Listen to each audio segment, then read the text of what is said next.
ni Ami dinhi para maghatag og mensahe, magdala og pulong sa Ginoo. Dili mi mangayog piso, dili mi mangayog higala og offering. Ang amo lang higala is mag-preach lang ni sa pure word of God nga mao kini ang sugo sa Ginoo nga ipamantala nato sa mga tao para makahinumdom, para makaina kung kinsa ang manluluwas. So mga kagalaan ko, before mi magpadayon dunay mo hatag og song, mo read og song special number. So ang akong kauban hatag ninyo kanta o dalaygon ang ngalan sa Ginoo. Bayong buntag, bye-bye. God is good all the time. Susiha Ginoo ang kinabuhi ko nga kinahanglan sa tandog mo. Ukawa ang ako nahikatulog nga paghigugma diha kanimo Ginoo. Bukti ako ug akson mo, ikaw ang akong gitiguha ug ipangandoy Ginoo sa magkausa tagbawa ko.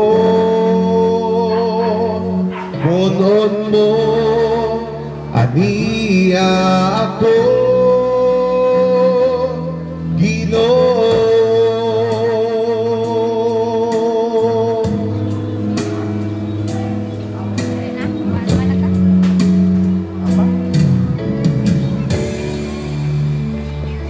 Susiha Ginoo ang kinabuhi ko nga kinahanglan sa tandog mo. Ukawa ang ako nahikatulog nga paghigugma diha kanimo Ginoo. Bukti ako ug akson mo,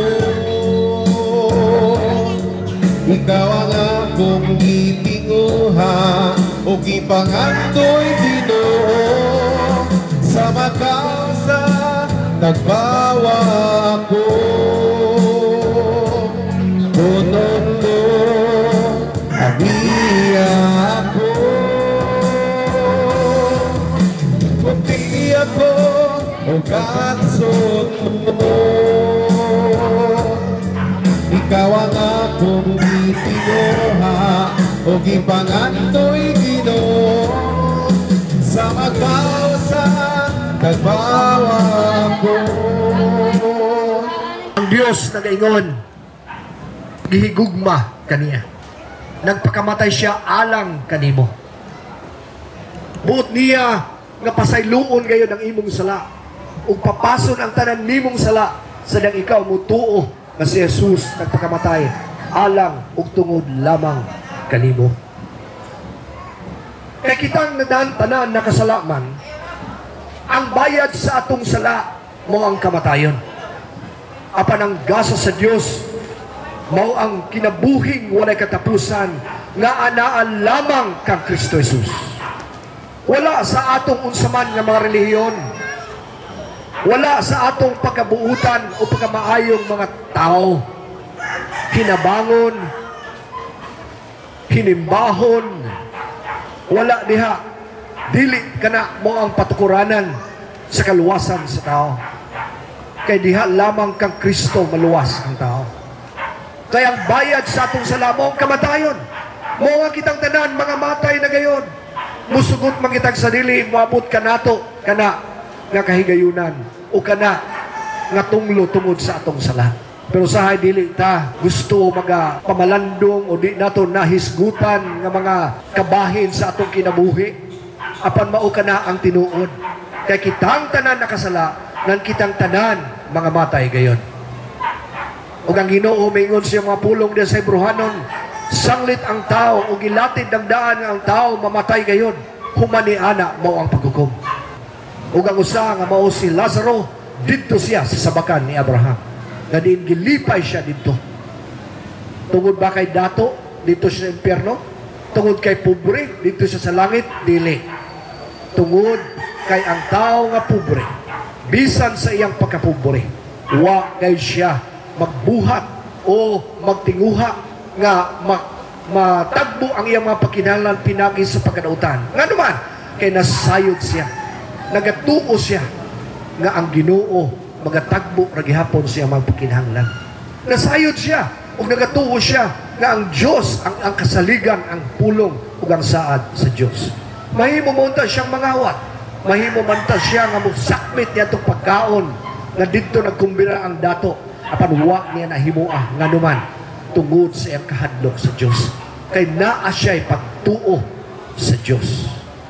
Apan ang dato bisan naa siya daghang kwarta, wa gyud niya kini panubalinga ang paghatag og pagkaon kaha og pagpa-ospital kaha kang Lazaro tungod kay wa niya lantawa nga ang tanan nga naa kaniya gikan sa Dios, lakip ang iyang kinabuhi.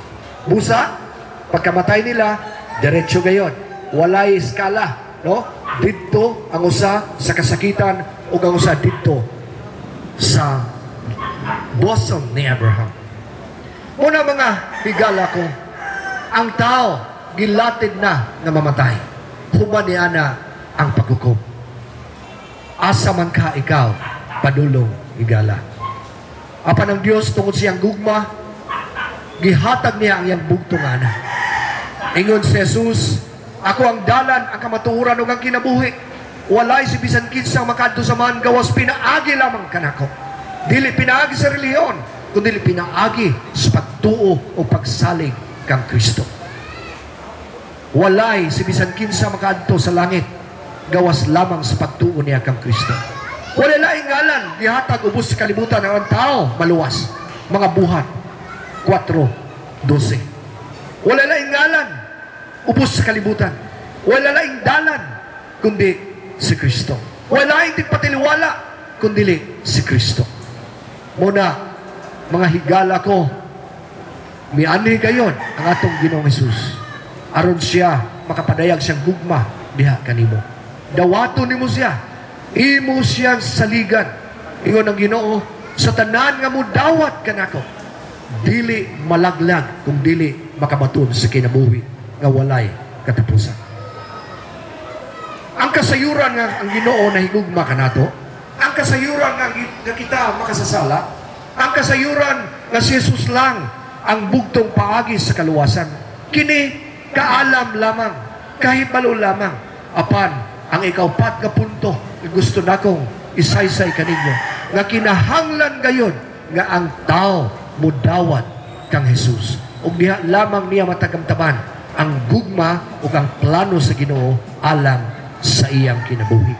Diha lamang niya masabdan nga ang Ginoo diay nahigugma gayud kaniya ug dunay plano alang kaniya. Muna ang Dios nagaingon, nagatuktok ako sa pultahan. Si bisan kinsa katong makadungog sa kong tingog ug moabli sa pultahan, musulod ako ug mupuyo ako diha kaniya. Buot sa Dios nga makigbalik sa relasyon diha kanato, dili atong pagpaningkamot kundi pagpaningkamot sa Dios nga ang tao mubalik gyud diha kaniya.